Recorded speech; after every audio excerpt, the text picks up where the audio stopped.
So picture this. It's the year 1720. Okay, right in the middle of the Edo period. Exactly. And you're on this really remote, super humid island chain in the far south of Japan. Amami Oshima, right. Yeah. And the islanders there, they're frantically digging holes in the muddy banks of their rice paddies. Just digging in the mud. Right in the mud. But they aren't planting seeds or anything. They're actually burying their most prized possessions. Wait, like hiding treasure? Basically, yeah. They're taking entire wardrobes of this incredibly valuable, painstakingly hand-woven silk and just shoving it into the dirt. Wow. Why on earth would you put high-end silk in a muddy swamp? Because the local ruling class, the Satsuma domain, had just passed this super strict sumptuary law. It essentially made it a literal crime for commoners to even wear this specific silk. Ah, so it's a tax evasion thing, hiding wealth from the government. Exactly. Government inspectors were on the way to confiscate everything. So to hide months and months of their own artistic labor, they just shoved it into the wet, iron-rich dirt. That is wild. But here's the crazy part. What they didn't realize, and what they'd only figure out months later when they finally dug those silks back up, was that they had accidentally triggered this massive chemical reaction. Right, because the mud isn't just regular dirt. Exactly. This chemical reaction totally altered the fabric, completely changed the color, and honestly, permanently rewrote the history of global textiles. It's honestly the ultimate story of human necessity, just like colliding head-on with chemistry. It really is. And I think it completely shatters this illusion we have about our clothing today. Because, I mean, we interact with textiles every single second of our lives. You're surrounded by them right now. Oh, absolutely. I'm literally wearing a shirt, right? Yeah. Obviously. But the actual mechanics of that fabric, like the microscopic biology of the threads, the sheer architectural engineering of the weave, the complex chemistry of the dye, all of that is almost entirely invisible to us. We just don't think about it. We treat a shirt or, a towel as just a solid, flat commodity. Which is precisely why this deep dive is going to completely dismantle that illusion. Okay, let's unpack this. We are looking at a literally 1,000-year-old living technology today.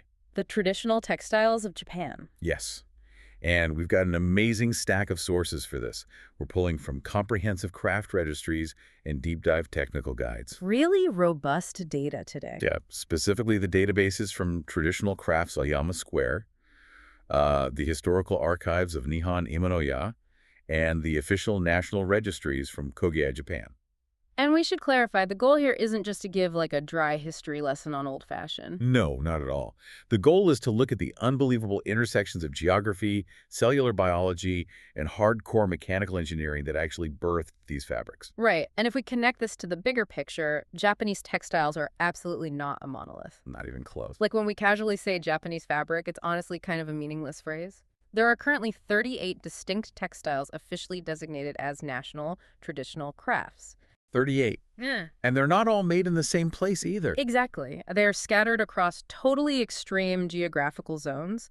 You have fabrics born in the freezing snow-covered mountains of Hokkaido, right? Right.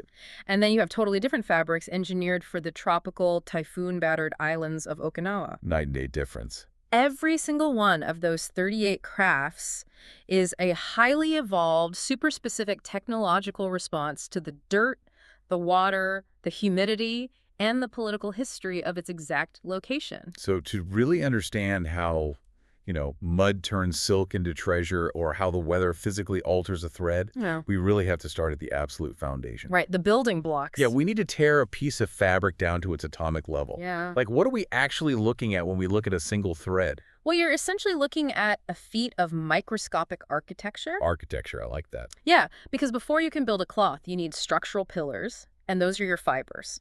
In textile science, we divide these into two massive categories. Natural and synthetic, right? Spot on. Natural fibers, which are grown or harvested, and synthetic fibers, which are basically born in a laboratory. Let's start with the natural ones, like the absolute classics that built human civilization. The sources really highlight four primary pillars here: cotton, the hemp and linen family, silk, and wool. The big four. Exactly. And I really want to look at the biology here because that's what dictates how the clothes on our backs actually perform for you throughout the day. Let's take cotton, for example. We all know it's comfortable, but structurally, what is it actually doing? So cotton is almost pure cellulose. Cellulose being plant matter. Right. It's essentially a complex carbohydrate, like a polymer of glucose, that forms the primary structural wall of green plants. The cotton fiber specifically comes from the boll. The boll, is that the fluffy part? Yeah, it's that protective, fluffy capsule that grows right around the seeds of the cotton plant. Now, if you take a single cotton fiber and put it under a microscope, it looks like a twisted, flattened tube. A tube, like a pipe. Yeah, exactly. It actually has a hollow center, which is called the lumen. Wait, so cotton is essentially just millions of microscopic straws. That's exactly what it is. Millions of tiny straws. And that hollow lumen is the absolute secret to cotton's superpower, which is absorbency. Oh, because the water goes inside the straw? Precisely. Water gets drawn right into that hollow space through capillary action. It holds on to moisture incredibly well. Which makes it feel soft and cool against the skin. Right. And it's also surprisingly heat resistant. Like, you can literally boil cotton without destroying that cellular structure. Which explains why we've used it for underwear and base layers for basically forever. You can wash it aggressively. Exactly. But, holding on to water isn't always what you want. Definitely not. Like if I sweat in a cotton shirt on a super humid summer day, the shirt just totally collapses, right? It clings to my skin and basically stays wet all day. Gets completely waterlogged. Yeah, it's miserable. So what's the biological alternative to that? Well, that brings us to the second natural category, the bast fibers. This group includes hemp, linen, and ramie. Now, a lot of people just lump all of those together as just hemp, don't they? They do, yeah. But our sources actually point out there are nearly 20 different botanical varieties used in these traditional textiles. Wow, 20. And what exactly does the word bast mean in this context? Bast fibers are from the inner bark, the phloem of the plant stalk. Oh, okay. So it's not a fluffy seed pod like cotton. No, not at all. Think of bast fibers as the structural veins that literally transport nutrients up and down the stem of a really tall plant, like flax or hemp. So they have to be pretty tough to keep a tall plant standing up. Incredibly tough, because their biological job is to keep that plant upright in the wind. These fibers have massive tensile strength. They are stiff, they are rigid, and they do not have that natural elasticity that cotton does. Ah, so they really don't stretch. No give at all. That makes so much sense. Yeah. That totally explains why my linen pants always get those sharp creases right behind the knees, and they just stay that way. Exactly. They hold a crease because that cellulose structure is highly crystalline and rigid. But, their greatest advantage is actually thermal conductivity. Meaning how they deal with heat. Right. Bast fibers draw heat away from your body and dissipate it into the surrounding air incredibly fast. Oh, wow. Yeah, and they do absorb moisture, like sweat, but they dry out significantly faster than cotton. Because they don't have those hollow straws trapping the water inside. Exactly. They don't have the lumen. So that crisp, stiff, cooling sensation is exactly why hemp and ramie are the absolute undisputed champions of traditional Japanese summer clothing.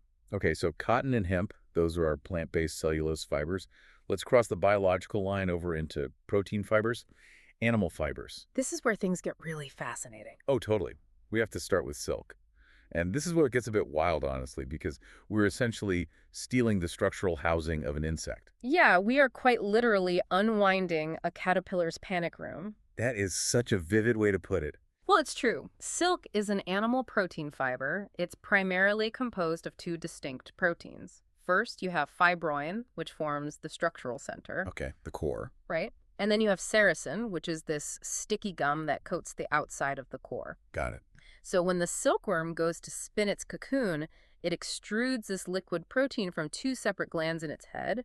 And the crazy part is it solidifies the second it hits the air. And because the worm is just spinning this cocoon around itself in one continuous motion, the whole thing is just a single massive filament, right? Exactly. It's not like cotton or hemp. Those are what we call staple fibers. Meaning they're short. Yeah, they're short little pieces that you have to physically twist together to make a long thread. But a single silk filament, that can be nearly a mile long, unbroken. A mile-long thread from one bug? That's insane. It is. And furthermore, that fiber and protein core we talked about, it has a microscopic triangular prism structure. Wait, like a glass prism? Just like that. So when light hits that microscopic triangular shape, the light actually refracts and scatters. Oh, wow. Yeah, that is what creates that unparalleled natural glowing gloss that we always associate with luxury silk. It's literally a microscopic prism trapping the light. That is so beautiful. But what about the other major protein fiber wool? Because sheep definitely aren't spinning a mile-long continuous thread out of their heads. Thankfully, no. Wool is a staple fiber, just like cotton, and it's mostly composed of the protein keratin. Which is the exact same stuff our hair and fingernails are made of, right? Exactly the same stuff. But wool operates completely differently from silk. If you put a single wool fiber under a microscope, you're going to see two really vital things. Okay, what are they? First, the surface of the fiber is covered in these tiny, overlapping scales. It looks almost exactly like the shingles on a roof. Shingles on a microscopic hair. Right. And second, the entire fiber is crimped. It naturally has this wavy, squiggly, zigzag pattern. You know, I always kind of just assumed wool was warm purely because it was heavy and thick. But it's actually about the geometry, isn't it? It is entirely about geometry. When you spin millions of those crimped, squiggly fibers together into a yarn, they just cannot pack perfectly flat. Because they're all bent. Right. Their zigzag shapes clash and push against each other, and that pushing creates these microscopic pockets of empty, dead air right inside the yarn itself. And dead air is exactly what you want for insulation. Exactly. In thermodynamics, trapped, unmoving air is the ultimate insulator. It completely prevents the heat radiating from your body from escaping into the cold. That's brilliant. And on top of that, those overlapping scales on the surface we mentioned, they are naturally hydrophobic. Meaning they repel liquid water. Yes. So the wool physically sheds the rain on the outside while perfectly trapping your body heat on the inside. Okay, so nature basically gave us everything. It gave us the hollow straws of cotton, the rigid cooling veins of hemp, the light refracting prisms of silk, and the microscopic air pockets of wool. Nature is a pretty good engineer. But human beings, we're relentless tinkerers, aren't we? We looked at those biological miracles and decided, you know what? We could engineer something better. Or, at the very least, we could make it cheaper in a laboratory. Which brings us firmly into the world of synthetics. Yes, these synthetics. And synthetics represent a total departure from agriculture, don't they? A complete departure. We aren't growing plants in a field or shearing animals anymore. We are polymerizing chemicals. And the really heavy hitter here, the most widely produced fiber in Japan and globally, is polyester. Absolutely. Polyester dominates. Which is, at its core, essentially just petroleum, right? It is entirely petroleum-based. Chemically speaking, the polyester in, say, your gym shirt is fundamentally the exact same material as a plastic water bottle. That's so trippy to think about. It is. They take that plastic polymer, melt it down into a liquid, and then forcefully extrude it through tiny microscopic holes in a machine called a spinneret. Which is basically just a fancy shower head. That's a perfect analogy. A tiny shower head. And that extrudes long, continuous plastic filaments. So when I go for a run, I am essentially wearing a woven network of spun plastic bottles. You are. But there has to be a functional upside to wearing plastic, right? Otherwise, we wouldn't literally all be working out in it. The massive upside is durability and moisture management. Because it is literally plastic, polyester is incredibly strong. It is highly resistant to wrinkles. And here's the absolute key. It is totally hydrophobic. So it repels water. Yes, it has almost zero internal moisture absorption. Wait, hold on. If it doesn't absorb moisture, why is it specifically used for workout clothes? When I sweat, I want that shirt to pull the moisture away from my body so I'm not soaked. It does pull it away, but it doesn't absorb it into the core of the fiber like cotton does. Okay. Instead, they engineer the shape of those extruded plastic threads to use capillary action. The sweat literally travels along the outside surface of the fibers, moving to the outside of the garment. Where it evaporates into the air? Instantly. Because the fiber itself isn't waterlogged on the inside, the shirt dries in minutes. Ah, that makes total sense. Okay, what about nylon? I assume that's also petroleum-based. Yes, nylon is derived specifically from polyamide resins. And fun fact, nylon was actually the very first commercially successful synthetic thermoplastic polymer. Oh, really? Yeah. Its distinct superpower is elasticity combined with extreme friction resistance. It's much tougher and much stretchier than polyester. So if you need a fabric to just take an absolute beating without snapping or tearing, you use nylon. Exactly. That's why it was completely revolutionary for women's hosiery, of course, but it's also exactly why the military uses it from parachutes. It's used for heavy-duty camping tents, swimwear, anything that needs to survive extreme tension. Okay, and the third major synthetic we see in the sources is acrylic. Now, if nylon is the tough guy and polyester is the sweaty athlete, what is acrylic doing? Acrylic is basically the laboratory's attempt to copy a sheep. The synthetic sheet. Exactly. It was chemically engineered specifically to mimic the fluffiness, the loft, and the warmth of natural wool. But because it's plastic, I'm guessing it fixes some of wool's annoying habits. Exactly. It solves wool's two biggest problems. First, it doesn't shrink aggressively into a tiny square when you accidentally throw it in a hot washing machine. Huge plus. And second, moths absolutely will not eat it because it offers absolutely zero nutritional protein value for them. So they engineered an inedible, non-shrinking sheet. That's fantastic. But there is one category in the sources that completely blurs the line between a biological harvest and a chemical laboratory. The regenerated fibers. Yes, specifically rayon. This one is wild. Rayon is such a fascinating midpoint in textile history because it is neither purely natural nor purely synthetic. It's actually categorized as a manufactured cellulosic fiber. Okay, break that down for me. If it's cellulosic, that means it ultimately comes from a plant, right? Yes.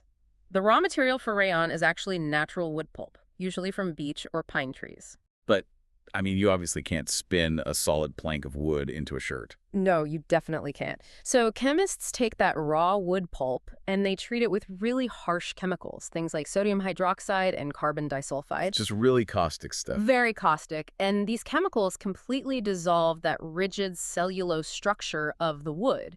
They essentially turn the wood into this thick, viscous, honey-like liquid. So they are literally liquefying a tree. Exactly. And then, just like they do with the synthetics, they force that viscous tree liquid through a spinneret. The shower head again. Right. But this time, they force it into a specific chemical bath that instantly solidifies the liquid back into a solid fiber. Wow. Yeah. They have taken the natural cellulose of a tree, chemically broken it down, and then physically regenerated it into a continuous filament. That's incredible. It was originally invented back in the late 19th century and marketed as artificial silk. Because it mimics silk's continuous filament structure so well, it gives the fabric this really beautiful gloss and drape. Okay, so we have our raw material sorted out. We have our natural biology, our synthetic plastics, and our liquefied trees. The building blocks. Right.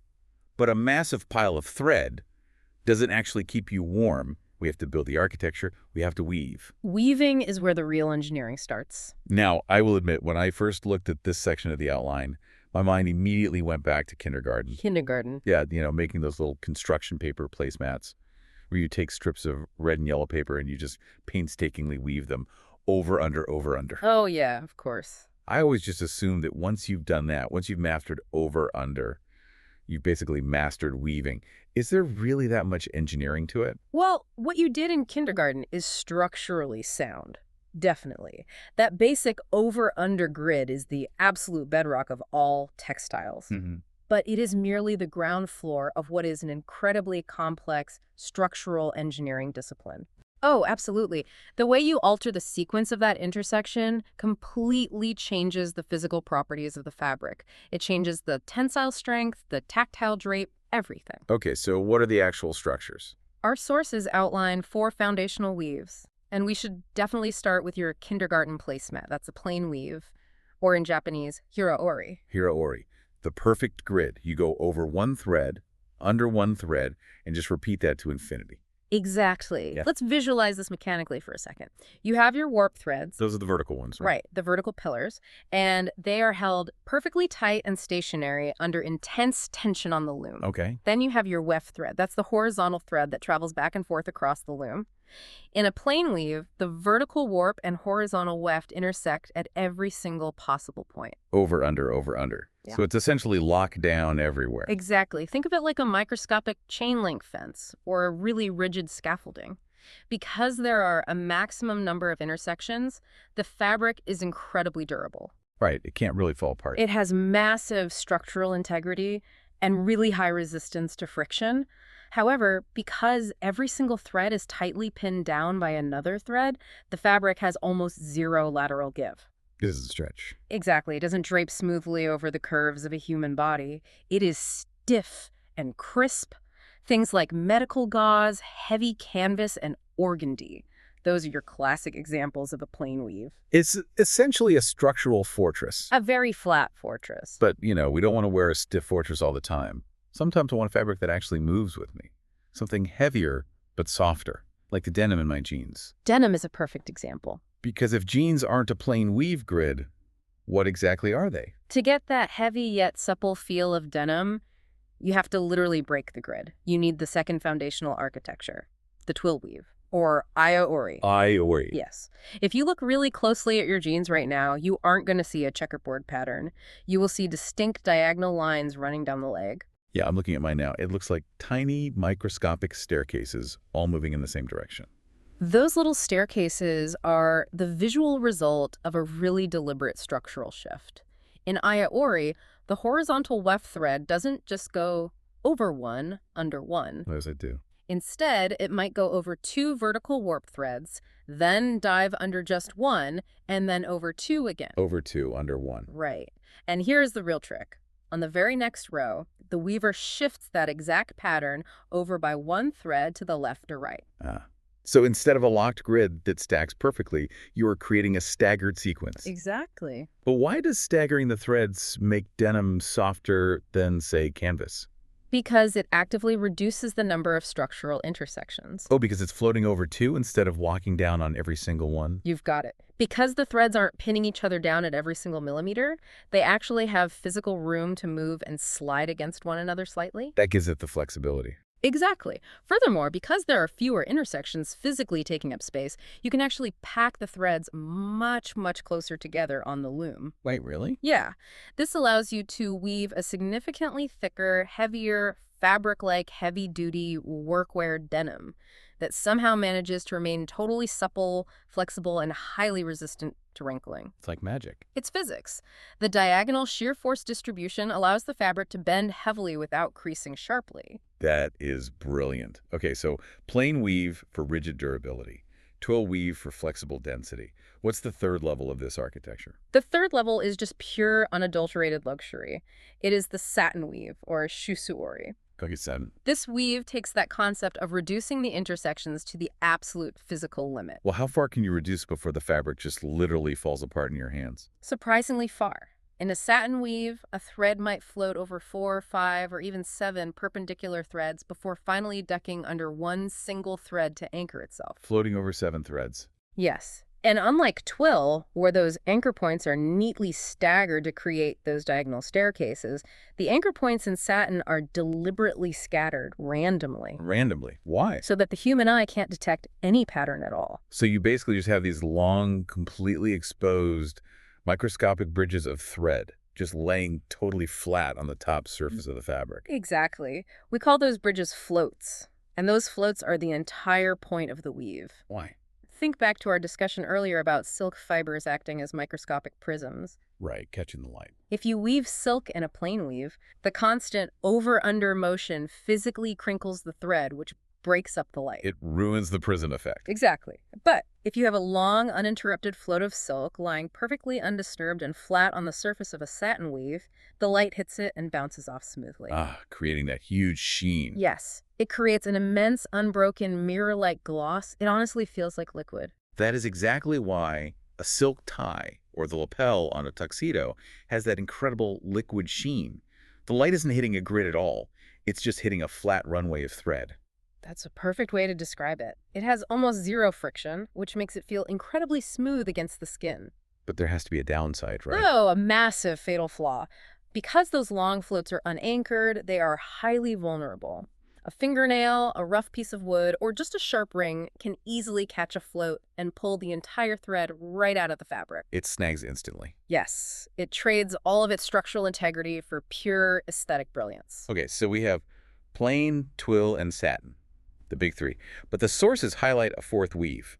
And honestly, when I read the mechanics of this one in the outline, I genuinely thought it defied physics. The leno weave, or karami-ori. Karami-ori is an absolute masterpiece of torsional engineering. Torsional, like twisting. Exactly. We've established that in normal weaving, the vertical warp threads are stationary pillars, right?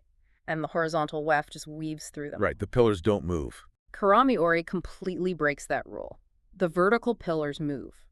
But how do vertical pillars move if they are under massive tension on a loom? The loom is specially designed so that 2 adjacent vertical warp threads actually act as a pair. Before the horizontal weft thread is even inserted, the two vertical threads physically cross over each other. Like twisting into a figure eight. Yes, exactly like a figure eight. Then the horizontal thread is shot through the gap, and then the vertical threads forcefully twist back the other way. Which would trap the horizontal thread. It locks the horizontal thread perfectly in the center of the twist. They're essentially strangling the horizontal thread in place. That's a slightly aggressive but very accurate way to put it. Torsional stress is literally holding the entire structure together. Wow. And because that twisting motion locks the horizontal threads so violently tight, the weaver actually doesn't need to pack the threads closely together anymore. Because they aren't going to slip. Right. They can leave massive gaping physical holes in the fabric, and the structure won't collapse, and the threads won't slide out of place. So you are building a completely stable fabric that is mostly just empty space. Precisely. It creates a textile that is incredibly sheer, ultra lightweight, and offers absolute maximum breathability because the wind just blows straight through the gaps. So a screen door. Exactly. Right. In the traditional Japanese wardrobe, this is the absolute pinnacle of high summer attire. Fabrics like sha, ro, and rock, they all utilize this twisting mechanism to create garments that almost function like personal air conditioning screens. Okay, so these four foundational weaves, plain, twill, satin, leno, they have been done manually by human hands for centuries. But our sources point out a really critical technological rupture that happened in Japan in the late 19th century during the Meiji period. The Jacquard loom. Yes, the arrival of the Jacquard loom. And I really want to spend some time here because this isn't just a simple textile upgrade. This is a landmark moment in human engineering as a whole. It really cannot be overstated. The Jacquard loom is fundamentally one of the most important machines ever invented by humanity. Big statement. Why? Well, think about it. Before Jacquard, if you wanted a complex picture, let's say a flock of cranes flying over a pine tree on your fabric, you wove a blank canvas of plain or twill weave first. And then you painted or dyed the birds onto the surface afterward. Right, the cloth is just the paper and the dye is the ink. Exactly. But the Jacquard mechanism allowed the weaver to engineer the picture into the structural architecture of the weave itself. So you aren't painting a bird on top, you are physically altering the plain, twill, and satin weaves millimeter by millimeter so the threads literally form the physical shape of a bird. That's exactly it. But how is a human brain supposed to keep track of lifting the exact right threads out of thousands on every single row to make a picture? It's impossible. A human brain couldn't do it quickly, certainly not for production. The Jacquard loom solved this using a continuous chain of heavy paper punch cards. Punch cards. Yes. Each card represented one single horizontal line of the fabric. If there was a hole punched in the card, a mechanical hook would fall through the hole and it would lift a specific vertical warp thread.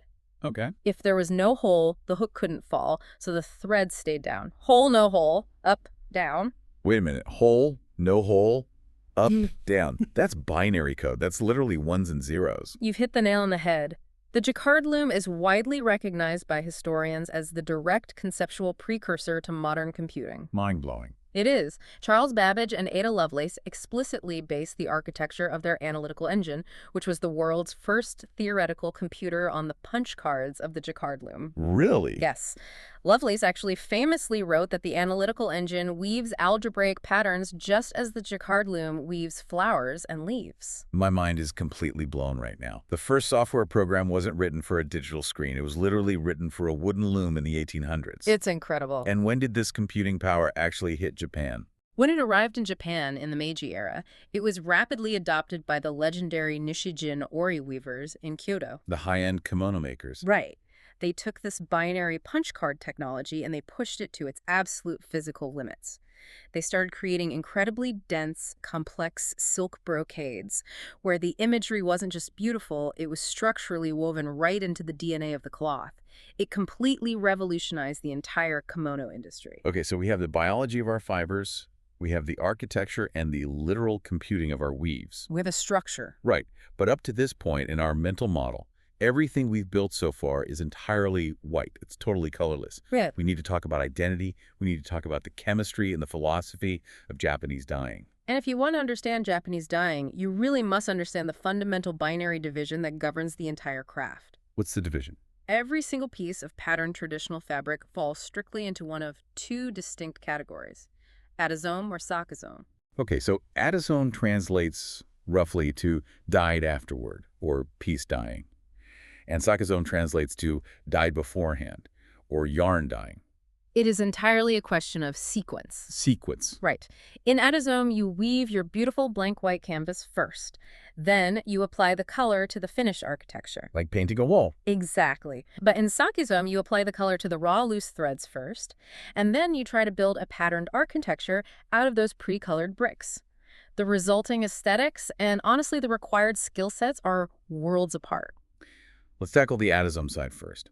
You have your finished blank canvas, and we absolutely have to start with the undisputed heavyweight champion of Japanese traditional color. Indigo. Indigo. Indigo. Now, I always just assumed dyeing cloth was basically like making tea. You boil some colored leaves in a pot, you dunk the shirt in, it turns blue. A lot of people think that. But our sources reveal that traditional Japanese indigo is way less like making tea and much more like managing a living biological ecosystem. Oh, it is intensely biological. True Izome does not use synthetic chemical dyes at all. It uses the actual leaves of the Indigofera tinctoria plant or the Japanese knotweed. Okay, so you harvest the leaves. Right. But you can't just squeeze the leaves for blue juice. The active chemical, which is called indican, needs to be extracted and fundamentally altered. How do they view that? The artisans harvest the leaves, dry them out, and then they actually compost them over several months with water. They allow the leaves to ferment into this dark, earthy substance called tsukumo. So they're actively cultivating a specific microbiome to rot the leaves. Precisely. They then take this fermented tsukumo and put it into massive vats set deep into the floor of the workshop. But here's the tricky part. Indigo is not soluble in water. Wait, really? You can't just stir it in? No, it won't dissolve. You have to chemically alter it through a process called reduction. They add wood ash lye to dramatically raise the pH level, and they add calcium hydroxide, which is lime. Wow, that's a lot of chemistry. It gets weirder. Sometimes they even add soke or wheat bran into the vat. It's okay. To feed the bacteria. They're feeding the dye vat. It's literally like a sourdough starter. It is exactly like a sourdough starter. The bacteria consume the oxygen in the vat, chemically reducing the indigo compound into a new water-soluble form called leucoindigo. Okay, so now it dissolves. Right. And here's the craziest part. Leucoindigo is not blue. What? If you look down into a healthy fermenting indigo vat, the liquid is actually a sickly yellowish-green color. Wait, really? The vat isn't blue? Then how on earth does the fabric get blue? Okay, so when the artisan takes the white cloth and submerges it into that yellowish-green vat, the cloth absorbs the liquid perfectly. Right. But the magic only happens when they pull the cloth out of the liquid and expose it to the air. The air changes it. Yes. The leucoindigo inside the fibers reacts violently with the oxygen in the atmosphere. This oxidation process transforms the molecule back into its insoluble form, physically trapping the blue pigment molecules permanently inside the cellular structure of the cotton or hemp fibers. So it changes color as you watch. Right before your eyes. The yellowish-green cloth slowly, magically deepens into that brilliant, unmistakable Japanese blue. It's literally an atmospheric chemical reaction. That is so cool. And you get a really dark blue, like the deep blue the samurai wore. You don't make the vat stronger. You can't. You have to repeat the entire sequence. Dip, absorb, extract, oxidize, over and over again, sometimes dozens of times. Just slowly building microscopic layers. Exactly, building layers of pigment inside the fiber. And beyond the beautiful color, the sources drop a really fascinating detail about the functional utility of this chemistry. Traditional Izome has natural insect repellent and antibacterial properties. It does. It's totally not a myth. Really? I thought that was just folklore. No, the biological compounds present in the fermented indigo plant, specifically a compound called tryptantharin, act as a mild, completely natural deterrent to insects and bacteria. That is highly functional chemistry. It is. For centuries, Japanese farmers deliberately wore heavily indigo-dyed cotton while working out in the rice paddies, because it actively repelled mosquitoes and it prevented the fabric from rotting from sweat in the summer humidity. It was essentially wearable pesticide and deodorant. Exactly. And if you want the absolute epicenter of this craft today, our sources point straight to Tokushima Prefecture, specifically the Owai tradition. They have just perfected the botanical and chemical balance of that tsukumo. Okay, so that is how you dye a whole garment blue. But what if I don't want a solid color? What if I want, like, a highly intricate, multicolored painting of a landscape on my kimono? This brings us to Yuzen and Komon. Right. Both of these are adazome techniques, but they solve a really massive fundamental physics problem. Which is? Well, if you take a paintbrush dipped in liquid dye and just touch it to a piece of dry silk, what happens? Capillary action. The dye immediately bleeds and wicks along the microscopic threads, totally ruining the sharp lines of your painting. It's like trying to draw a sharp line with a Sharpie on a paper towel. It just spiders out everywhere. Exactly. So how do you stop the bleed? You have to build dams. In the Yuzen technique, artisans use a highly specialized resist paste, traditionally made from sticky rice starch and rice bran. Okay. They load this paste into a tool that looks exactly like a baker's piping bag, and they meticulously draw the tiny, tiny outlines of the flowers, the leaves, the birds, right onto the white silk. They're essentially drawing the borders of a coloring book, but using glue. Yes, and once those paste borders are dry, they act as physical barriers. The artisan can take a brush and paint incredibly vibrant liquid dyes right up to the very edge of the line, and the paste prevents the colors from mixing or bleeding into the adjacent section. That's brilliant. And once the dye is fully set with steam, they wash all the paste away. It leaves this pristine, hyper-detailed, multicolored painting with these perfectly sharp, thin white outlines where the paste used to be. Stunning. Kyoto's Kyo-yuzen and Kanazawa's Kage-yuzen are absolutely the gold standards for this level of artistic control. But drawing thousands of little paste dams by hand, that has to take an unbelievable amount of time. What if you want a precise, repeating geometric pattern across an entire 12-yard bolt of fabric? You literally can't hand pipe all of that. You can't. For repeating patterns, you switch to komon, which translates directly to small pattern. Oh, boy. Right. Instead of a piping bag, komon relies on precision-cut paper stencils. These stencils are made from multiple layers of Japanese washi paper, which they soak in persimmon tannin to make them totally waterproof and stiff. Okay, so it's a tough paper stencil. Very tough. Master carvers use specialized knives to cut microscopic repeating patterns directly into the paper. And when you say microscopic, like how small are we actually talking here? Well, in Tokyo's famous Edo Komon tradition, the patterns can be so small, literally tiny dots the size of a pinhead, that if you stand just 5 feet away from the person wearing it, the kimono looks perfectly solid. Wait, really? Yeah. Yeah. You have to step intimately close to the fabric to realize that the solid color is actually an incredibly complex geometric lattice. But why make a pattern so small that you can't even see it from across the room? That seems counterintuitive. It was a direct response to the sumptuary laws of the Edo period. Ah, the government again. Yep. The shogunate completely banned flashy, ostentatious displays of wealth. The samurai class, wanting to still show off their extreme refinement without, getting arrested, developed Edo Komon. I see. It was a very subtle flex. The message was basically, my kimono looks plain black from across the room to comply with the law, but up close, it's an expensive masterpiece of microscopic stencil carving. That is so passive-aggressive. I love it. It really is. To apply it, they lay the stencil flat on the white fabric, spread the rice paste over it with a spatula, lift the stencil perfectly, align it to the next section, and repeat. Then they dye the whole bolt. The paste washes away, leaving the intricate white pattern. I just love the idea of luxury hidden in plain sight. Yeah. Now, there's one more major adazome technique mentioned, and it doesn't use paste at all. It uses brute physical force. Shibori, or tie-dye. And before anyone pictures, like a neon swirl shirt from a 1960s music festival, Japanese shibori is a totally different beast, isn't it? It is a totally different universe. It is a discipline of intense physical manipulation. Instead of rice paste acting as the resist to lock the dye, shibori uses sheer physical pressure. How does that work? Artisans take the white fabric, pinch a tiny section of it, maybe just a few millimeters across, and bind it incredibly tightly with a strong thread. And they might do this thousands, sometimes hundreds of thousands of times, across a single bolt of silk or cotton. The manual labor involved in tying hundreds of thousands of tiny knots is staggering. It's immense. And when they finally plunge it into the dye vat, the tightness of the thread physically prevents the liquid from reaching that pinched fabric. So when you painstakingly cut all those threads away, you have a perfect white circle. Right. But our sources emphasize something really important here. The color is really only half the story with true shibori. Right, because of the texture. Exactly. Think about what actually happens when you crush a cellulosic or protein fiber, bind it tightly, boil it in hot dye, and let it dry. You are introducing massive plastic deformation to the microscopic structure of the fiber itself. It develops a memory of that physical stress. Yes. So when you take the bindings off, it doesn't just lay flat again. Never. The fabric permanently retains a highly textured three-dimensional topography. It is completely covered in these tiny, wave-like or granular bumps, which are known in Japanese as shibo. So shibori isn't just a way of coloring the canvas, it is literally a way of physically altering the tactile landscape of the fabric. Exactly. It makes a flat silk feel spongy, springy, and dynamic.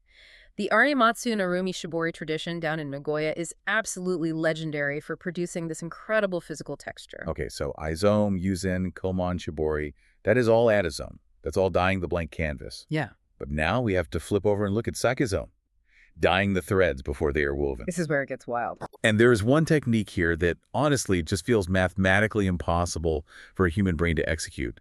Kasuri, sometimes known globally as ikat.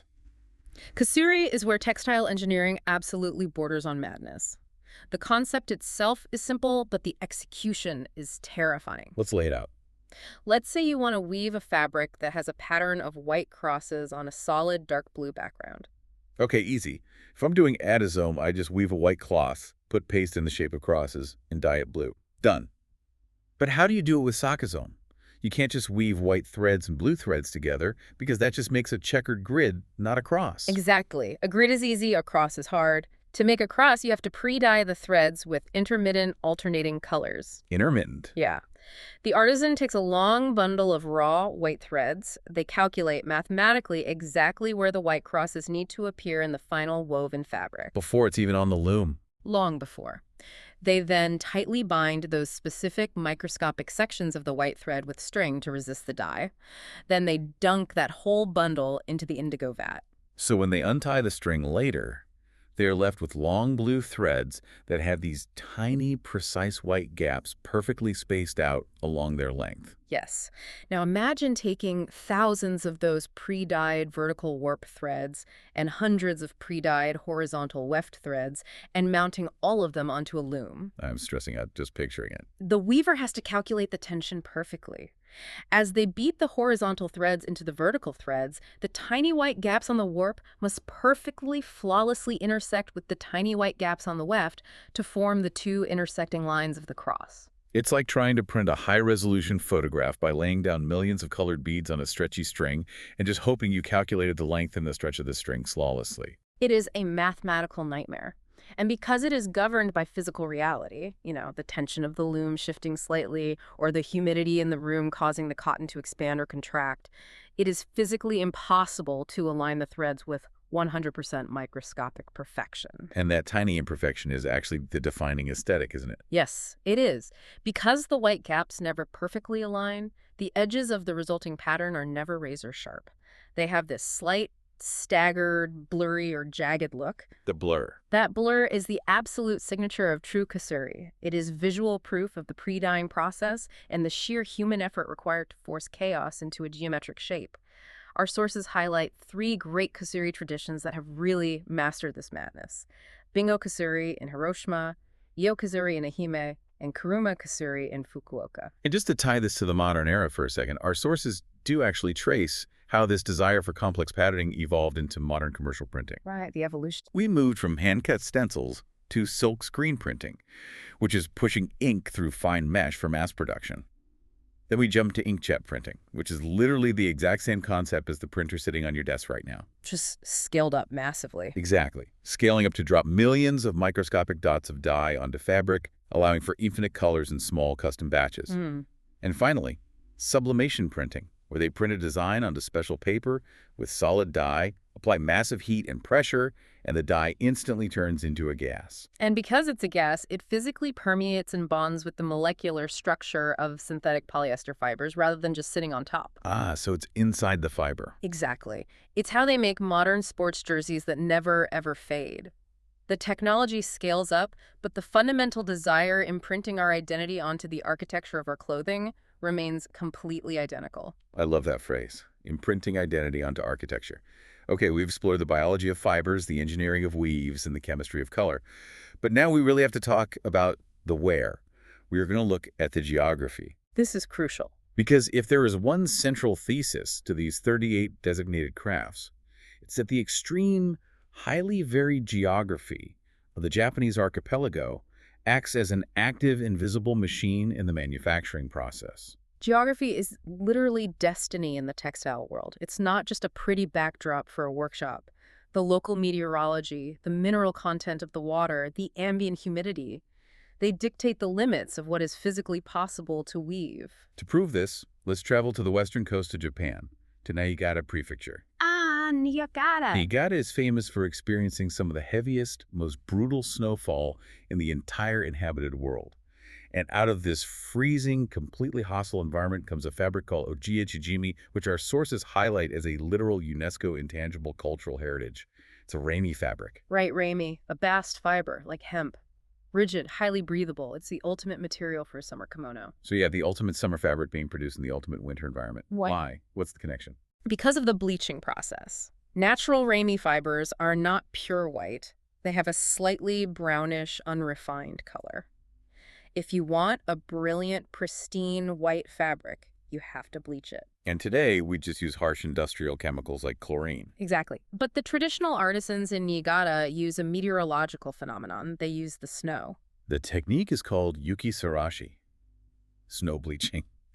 I need you to explain the physics of this to me, because when I read it, it sounded like actual magic. It's pure atmospheric chemistry. In late winter or early spring, as the massive snowpack begins to slightly melt, the artisans take the long, finished rolls of woven Ojiya Chijimi and literally unroll them directly onto the vast, flat snowfields. They just lay the nice fabric right on the snow. Right on top of it, and they leave the fabric exposed to the bright spring sun for days. But how does laying it on snow turn it white? Two things are happening simultaneously. First, the snow acts as a massive, blinding mirror. The ultraviolet rays from the sun hit the bright white snow and bounce back up, bombarding the underside of the fabric with intense UV radiation. Oh, wow. Second, and way more importantly, as the top layer of the snow sublimates and melts under the sun, the water molecules release trace amounts of ozone gas into the air directly beneath the cloth. Ozone, like the atmospheric layer. Exactly that. Ozone is O3. It's an unstable molecule with 3 oxygen atoms. It desperately wants to shed that extra oxygen atom. Okay, chemistry time. When it comes into contact with the brown pigment molecules in the rami fiber, it transfers that oxygen atom, which is an oxidation reaction. That reaction physically breaks the chemical bonds of the brown pigment, turning it completely colorless. That is insane. The combination of intense reflected UV light and the localized release of ozone acts as a powerful yet incredibly gentle natural bleaching agent. It whitens the fibers without destroying their delicate cellular integrity. So you can literally only do this if you have massive pure snowfields and bright spring sun. You need the exact microclimate of Niigata. They are using the melting snow as an organic chemical factory. It's astounding. Dude. But the snow in Niigata does more than just bleach, doesn't it? Oh, yeah. If we look at another famous Niigata fabric mentioned in the sources, Shiawai Tamugi, from the Unuma region, the snow actually solves a critical mechanical problem: snapping threads. This brings us back to the physics of spinning fine threads, particularly fine silk or fine linen. When you spin these fibers very thin, they become incredibly fragile. Right. If you try to melt them on a loom in a dry winter environment, the lack of moisture makes the fibers brittle. Furthermore, the constant friction of the loom creates immense static electricity. So the threads just snap. They snap constantly under the tension. The loom jams, the pattern is ruined, and production just halts. So dry air is basically the mortal enemy of the weaver. The absolute enemy. But the Unuma region gets buried under meters and meters of snow. When you have a massive volume of snow sitting outside the workshops, it completely alters the indoor microclimate. The air is freezing cold, yes, but it is deeply saturated with moisture evaporating from the snowpack. It acts as a massive localized humidifier. The silk and linen threads actually absorb this ambient humidity right into their cellular structure. And the moisture makes them pliable. Yes. The water molecules lubricate the internal protein and cellulose structures, making the threads highly supple, flexible, and strong enough to withstand the violent tension of the loom. They also dissipate the static electricity. Wow. The artisans in Niigata literally require the heavy winter snowpack to physically operate their looms. So if it doesn't snow, the threads snap. The geography literally dictates the production schedule. Right. Okay, if ambient humidity is the secret to strong thread, let's leave the freezing snow of Niigata and travel to Shiga Prefecture, specifically the Koto region. Right next to Lake Biwa. Yes, Lake Biwa, which is the largest freshwater lake in all of Japan. Shiga is the home of omijofu, which is an absolutely legendary high-quality hemp textile. Now remember our breakdown of natural fibers earlier? Hemp is totally unique. Most fibers, like wool or certain silks, actually lose tensile strength when they get wet. Right, like paper tearing really easily when it's soggy. Exactly. But hemp, being pure bast fiber cellulose, actually gets stronger when it absorbs moisture. Really? Yeah. The water molecules form hydrogen bonds within the crystalline structure of the cellulose, physically reinforcing it from the inside out. And that is exactly why Lake Biwa is so important to them. Exactly. The Koto region is constantly blanketed by the humid air rolling directly off the massive surface area of that lake. It is nature's perfect, endless humidifier. The hemp threads soak up that lake moisture constantly, reaching absolute peak structural integrity. Which lets them weave it super fine. This allows the artisans of Shiga to spin the hemp into exceptionally fine microscopic threads and weave them under massive tension without snapping. The lake is quite literally an active, invisible partner in the mechanical engineering of the fabric. Okay, one more geographical stop. Let's go to Ehime Prefecture, down on the island of Shikoku. The sources bring up a totally different kind of textile here. Not a kimono, but a modern commodity we use every single morning. Imabari towels. Imabari is an absolute titan in the global towel industry. Their towels are legendary for their softness and absorbency. And their competitive advantage isn't like a secret machine. It's actually the local geology, specifically the rivers. Right. Let's frame the problem here for a second. If you've ever stayed in a cheap motel or bought a really cheap towel, you know the exact feeling. It's stiff, it feels a bit like sandpaper, and when you try to dry off, it doesn't actually absorb the water. It just kind of smears the water around on your skin. Yes. Why does a cheap towel behave like that? The scratchy, non-absorbent behavior is often a result of two things: the mineral content of the water used during manufacturing and the sequence of production. Okay, break that down. A standard, mass-produced commercial towel is usually woven first. They take raw, tough cotton yarn, weave it into the loop structure of a towel, and then they bleach and dye the entire finished product at the very end. So, adazome, piece dyeing. Exactly. But Imabari completely flipped the sequence. They employ a process called yarn bleached, yarn dyed. They put the raw cotton threads through intense, repeated washings, bleachings, and dye baths before they are ever mounted on a loom. Sakazome for towels. Yes. But why does doing it beforehand make it any softer? Because raw cotton is heavily coated in natural plant oils, waxes, and pectin. If you don't remove those perfectly, the cotton can't absorb water. Ah, it's waterproofed by nature. Right. Treating the raw yarn to strip those oils requires massive industrial quantities of fresh water. And this is where the geography of Ehime comes in. The Imabari region is blessed with an incredibly abundant supply of groundwater and river water, like the Soja River, that is exceptionally soft. Soft water, meaning very low mineral content. Precisely. It has very low levels of heavy minerals like calcium and magnesium. Okay, what happens if you use hard water? If you try to wash and bleach raw cotton yarn using hard water, the calcium and magnesium chemically react with the soaps and dyes to form insoluble chemical complexes. Right, soap scum. Essentially microscopic soap scum. These complexes bind tightly to the cellulose fibers of the cotton, coating them in a rigid, crusty layer. That crust is literally what makes the cheap towel feel like sandpaper. Yes.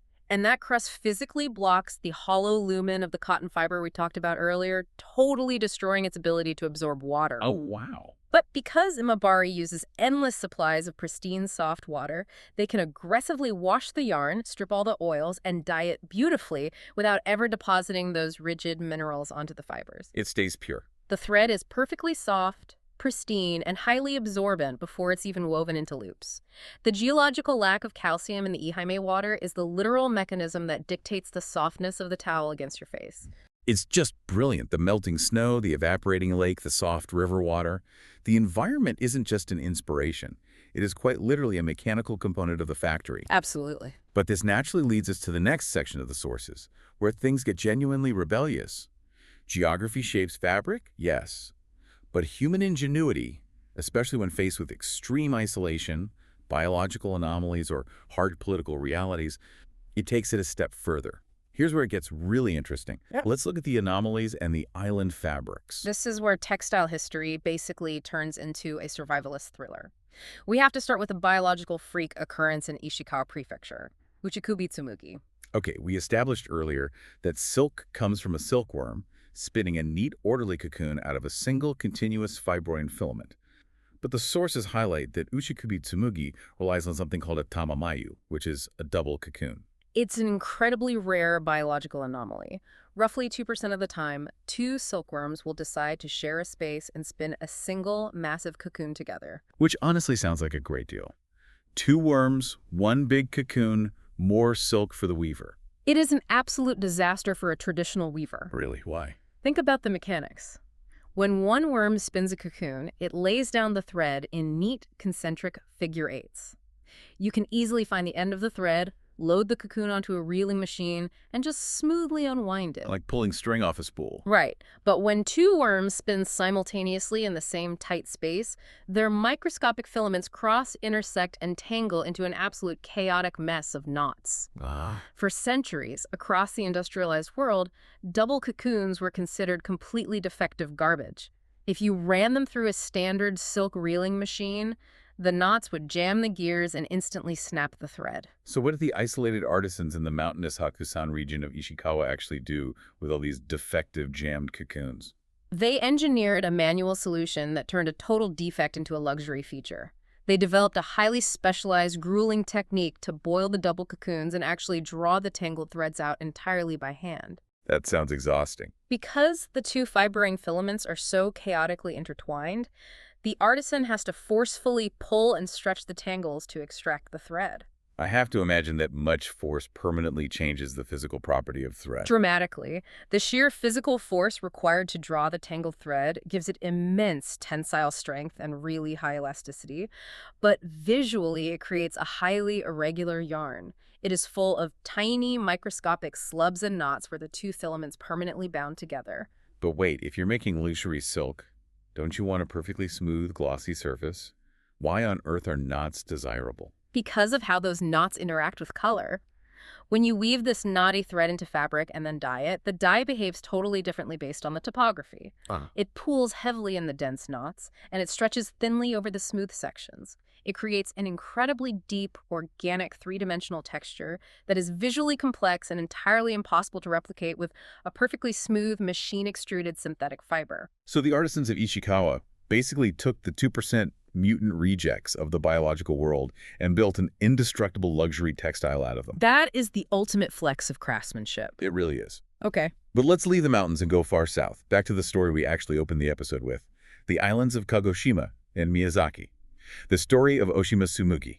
This is easily the most cinematic narrative in the entire stack of sources. Oshima Tsumugi is legendary. It is a 100% silk fabric, completely hand-woven, utilizing that nightmarish mathematical precision of kasuri pre-dyeing we talked about. Right. It is widely considered one of the three great textiles of the entire world. And its most striking, famous feature is its color. A deep, lustrous, impossible-to-replicate black. Achieved entirely through mud. Yes. Mud dyeing. Dorism. Why on earth would you take incredibly expensive, mathematically perfect silk and plunge it into a literal swamp? As you mentioned in the intro, the legend and the sources point straight to tax evasion. The historical context is vital here. In the Edo period, specifically around 1720, the islands of Amami Oshima were controlled by the Satsuma domain. The Satsuma lords recognized the immense value of this local silk, so they issued strict sumptuary laws. Right. They banned the island commoners from wearing or owning Tsumugi silk.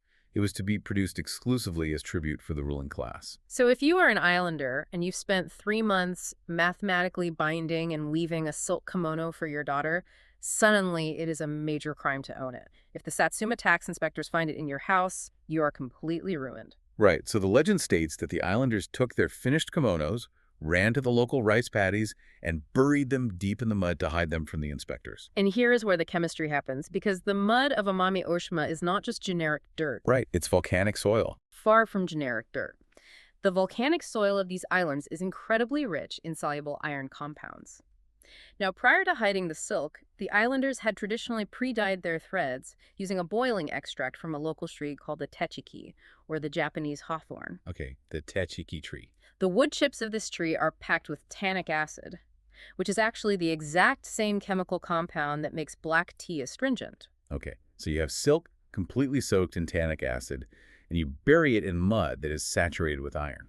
And that triggers a massive chemical synthesis. The iron in the mud physically bonds with the tannic acid inside the silk fibers. In textile chemistry, the iron is acting as a mordant, which is a substance that permanently anchors a dye to a fiber. So what does that reaction produce? The reaction between tannic acid and iron oxide produces a totally new chemical compound, iron tannate.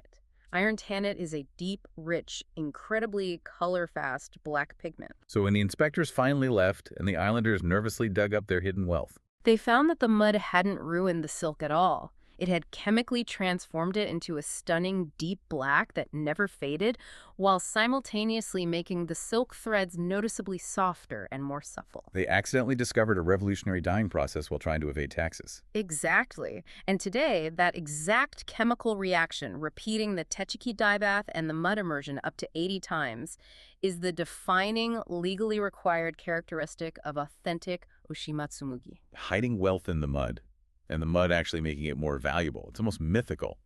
Okay, let's go even further south to the tropical islands of Okinawa.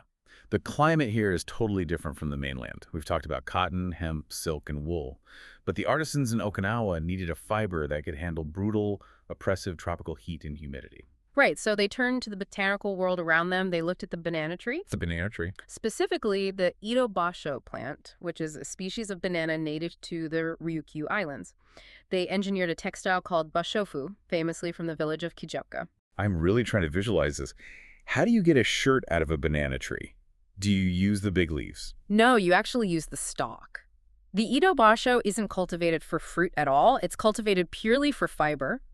Artisans harvest the mature trunks, which are composed of dozens of overlapping layers. Okay. They strip these layers, boil them in a harsh wood ash lye to dissolve all the fleshy plant matter and pectin, and what remains are the long, structural, vascular bundles of the plant, the phloem and xylem. The veins. Right.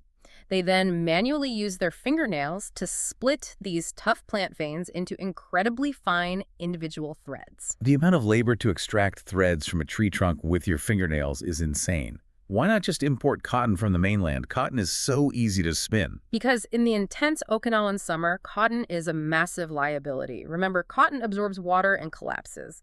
When you are sweating in a tropical field, cotton sticks right to your skin, trapping heat and causing chafing. Silk is far too delicate and expensive for daily agricultural labor. But the bast fibers of the banana tree have incredibly high tensile strength and intense rigidity. So a bashoku garment is stiff. It is highly crisp. When woven, the fabric physically stands away from the body. It doesn't collapse against the skin when wet at all because it maintains its rigid, tent-like structure. It allows the humid ocean breeze to flow directly through the garment, actively cooling the wearer. It is an engineering solution perfectly adapted to the thermodynamics of the tropics. Exactly. But the sources note a really profound tragedy here. This perfect tropical technology almost went entirely extinct. It was nearly wiped off the face of the earth. The absolute devastation of the Battle of Okinawa during World War II totally destroyed the local economy. Yeah. The vast fields of itobasho trees were either burned to the ground or desperately repurposed to grow food for survival. The complex knowledge of boiling, splitting, and weaving the fibers was almost completely lost. But it was saved by one person. Single-handedly revived by a legendary artisan named Toshiko Taira. After the war, she dedicated her entire life to replanting the banana trees in Kijoka and relentlessly teaching the rigorous production techniques to a whole new generation. Yeah. Her sheer force of will brought the craft back from the absolute brink of extinction, earning Kijoka no Bashofu a designation as a national important intangible cultural property and earning herself the title of Living National Treasure. A literal savior of a living technology. And while we were talking about Okinawa, the sources highlight one more island textile that represents a really radical departure from modern manufacturing. Kumijima Tsumugi? Kumijima Tsumugi offers a profound contrast to how industrial society operates. If you look at major textile hubs, even traditional ones, the production is highly compartmentalized. It's basically an assembly line. Right. One guild cultivates the silk, another family spins the thread, a specialized workshop dyes the thread, a master mathematician aligns the kasuri pattern, and a final weaver actually operates the loom. A highly divided supply chain.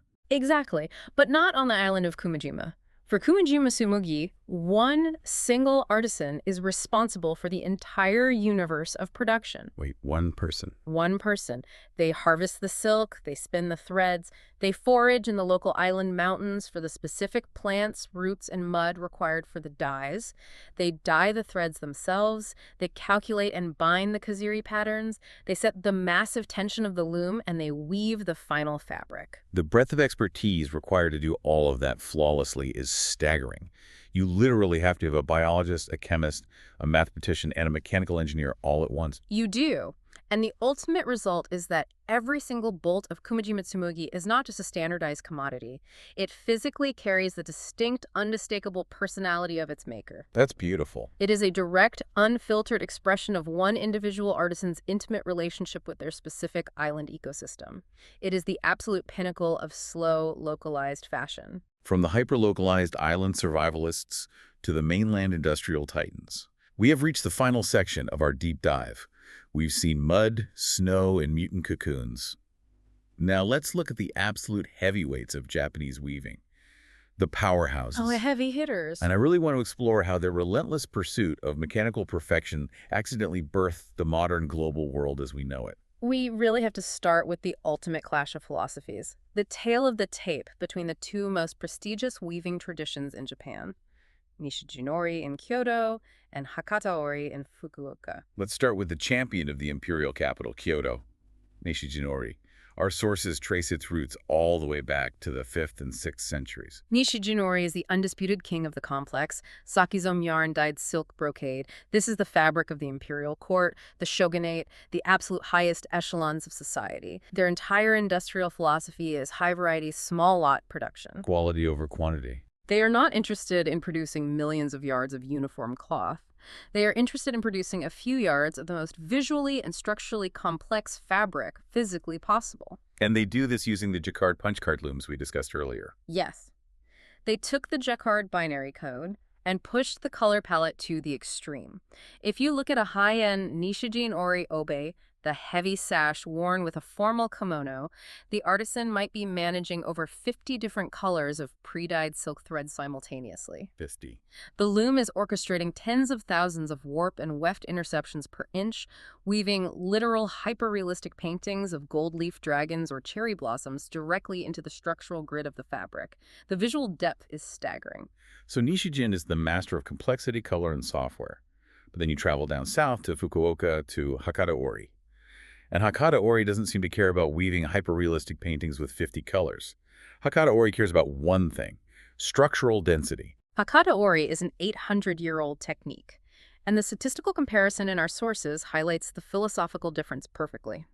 For a standard high-end patterned fabric, Nishijin might use around 3,000 vertical warp threads stretched across the width of the loom to build its complex canvas. 3,000 vertical strings individually managed. That is a massive amount of tension. It is, but Hakata-ori uses a staggering 5,000 warp threads across that exact same width. 5,000. How do you even physically cram 5,000 threads into a few feet of space without them snapping against each other? You use incredibly fine silk, and you subject the loom to immense, almost violent mechanical tension. In Hakata-ori, the weaver uses a heavy wooden shuttle to violently beat thick horizontal weft threads into this hyper-dense forest of vertical warp threads. Wow. The resulting fabric is largely work-faced, meaning the thousands of vertical threads mostly cover the horizontal threads, creating distinct, raised horizontal ridges across the fabric. But why subject yourself to that mechanical nightmare? Why do you need an obi to be that dense? Because an obi is not just a decorative sash, it is a structural garment. It physically holds the entire kimono in place. When you wrap a densely packed Hakata-ori obi around your waist and tie the knot, the microscopic ridges of the 5,000 warp threads interlock like gears. Like gears. It locks into place with absolute rigidity. It does not slip, does not stretch, and it does not loosen over a 14-hour day of wearing it. And the density creates an incredible acoustic phenomenon, doesn't it? The sources mention the silk cry. The kinunari. It is a very famous acoustic signature. Because the pure silk threads are packed so tightly together under such extreme tension, when you tightly tie the knot of the obi, the friction of the dense silk rubbing against itself creates a very sharp, distinct squeaking or humming sound. So cool. Hearing the kinunari ring out as the knot is pulled tight is the auditory proof that you are wearing an authentic, masterfully dense hakata ori. I just love this contrast. Nishijin is the bespoke, hyper-complex, multicolored sports car with a massive software computer running the engine. Hakata is the ultra-dense, mathematically rigid, indestructible utility truck that hums and squeaks when you put it in gear. Both are absolute peaks of mechanical engineering, but built for entirely different functional purposes. And while we are in Fukuoka, our sources mention another industrial heavyweight in the exact same prefecture. Kuruma Kasuri. Ah, yes. We talked about Kurume earlier when we were breaking our brains over the mathematical nightmare of Kasuri, pre-dyeing, aligning those little white gaps on the blue threads. Right. But the historical origin of Kurume Kasuri is incredible. It wasn't invented by an ancient guild of monks. It was essentially a 200-year-old startup. What? A startup? It is a remarkable story of reverse engineering. About 200 years ago, during the late Edo period, a young, incredibly observant teenage girl named Den Inui noticed an old, faded piece of patterned cotton cloth. The pattern had worn away in a strange, staggered way. Instead of just throwing it out, she meticulously unraveled the threads, examined how the dye had penetrated the fibers, and deduced that the threads must have been dyed before weaving. A teenager in the 1800s reverse engineering a massive textile revolution. Through sheer trial and error, she figured out how to mathematically calculate the bindings to create complex kasuri patterns on cotton, and her invention birthed a massive regional industry. That's unbelievable. The process they use today in Kurum still honors her complexity. The sources note it involves over 30 distinct, highly specialized steps, from designing the pattern, calculating the thread tension, tightly binding the microscopic gaps, dyeing in indigo, aligning on the loom, and weaving. It takes roughly 3 months to produce a single bolt of cloth.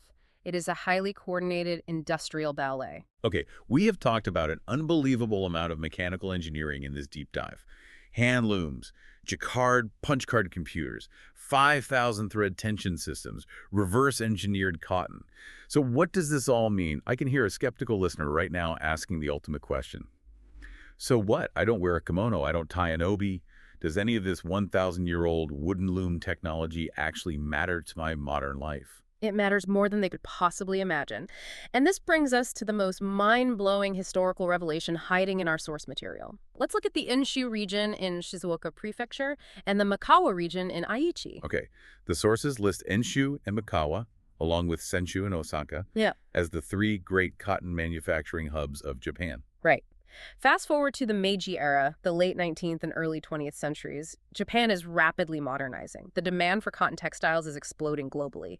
The textile industry was the absolute screaming engine of the Japanese economy. The driving force. To keep up with demand, there was an intense, high-stakes arms race in these regions to build better, faster, highly efficient, fully automated mechanized looms. The automated loom was basically the high-tech venture capital startup of the 1900s. Exactly. The brightest engineering minds in the country weren't building software yet. They were trying to build a machine that could manage the immense tension of thousands of warp threads while firing a heavy wooden shuttle carrying the weft thread back and forth at blinding speeds without snapping the threads or jamming. Right, because if the timing is off by a fraction of a second, the heavy shuttle crashes into the delicate warp threads and destroys the entire machine. It requires unbelievable precision timing. And in the Enshu and Mikawa regions, there were 2 particular inventors, 2 brilliant mechanical engineers who founded companies to build these experimental, highly advanced automated looms. Who were they? The founder of the first loom manufacturing company was a man named Sakichi Toyota. The founder of the second loom manufacturing company was a man named Michio Suzuki. Wait a minute. Toyota and Suzuki. Yes. Toyota Automatic Loom Works and Suzuki Loom Works. No way. Yes. They spent decades perfecting complex mechanical gear movements, automated tension management systems, and the rapid, perfectly timed back and forth firing mechanics of the weaving shuttle. And eventually, as the 20th century progressed, their companies realized something profound. What did they realize? The incredibly precise, durable, high-speed mechanical engineering they had developed to violently throw a wooden shuttle across a loom could be adapted. You just attach an internal combustion engine to those exact same precision timing gears. Yes. The high-speed reciprocal motion of a loom shuttle is mechanically parallel to the motion of a piston in an engine block. The precise gear timing required to lift warp threads is parallel to a transmission. Oh. The modern Japanese automotive industry was literally physically birthed by the textile industry. Toyota and Suzuki evolved directly out of the drive to weave cotton faster in Shizuoka and Aichi. The mechanical engineering DNA of the transmission in the car parked in your driveway shares a direct, unbroken evolutionary lineage with the wooden looms that wove the kasuri and the sumugi. The loom built the car. That is absolutely staggering. Yeah. Okay, we have to try and synthesize this massive journey. We have covered an unbelievable expanse of human knowledge today. We really have. We started at the cellular level, looking at how the hollow lumen of a cotton plant holds water, and how the scales of a sheep's wool trap heat. We looked at the geometry of plain grids and satin floats. We explored the microbiology of fermenting indigo leaves for wearable insect repellent. And we saw artisans using the melting snow of Niigata as an ozone-bleaching chemical factory. Right, and islanders burying silk in iron-rich mud to evade taxes and inadvertently invent a new black pigment. We saw how the humid air blowing off Lake Biwa acts as an invisible structural component for weaving hemp. We learned how the tangled fibroin of mutant double cocoons and the rigid veins of tropical banana trees were engineered into luxury textiles. And finally, we saw how the relentless 1,000-year pursuit of the perfect weave literally laid the mechanical groundwork for global automotive giants. It is a spectacular testament to human ingenuity. It really is. The Japanese have a profound phrase that summarizes the three absolute necessities of human survival. Ai shokuju. What does that mean? It translates, in order, to clothing, food, and housing. Notice what comes first. I. Clothing. Clothing comes before a house. Before we build a roof over our heads, we must build a microenvironment immediately against our skin to survive the elements. By understanding what our fabric is made of, how the threads are physically twisted, the chemical reactions that coaxed color out of a plant, and the geography that dictated the tension of the loom, we unlock a completely new appreciation for the physical objects we live our entire lives inside of. And that leads me to a final thought for you, our listener, to take away from this deep dive. Today, we live in the era of fast fashion. You can walk into a massive retail store in New York, London, or Tokyo and buy the exact same extruded polyester shirt, manufactured in a totally sterilized factory thousands of miles away, completely divorced from the natural world. Right, it's totally uniform everywhere. Right. But looking at Japan's 38 traditional textiles, we see a totally different reality. Every single thread of those fabrics was an exact physical mirror of its local environment. Absolutely. The snow, the volcanic mud, the lake humidity, the local plants, they weren't just inspirations. They were physically woven directly into the structural architecture of the cloth. The geography was the technology. So the next time you are standing in a store, running your hand over a piece of clothing, just ask yourself, if this fabric could talk, what kind of world would it say it comes from?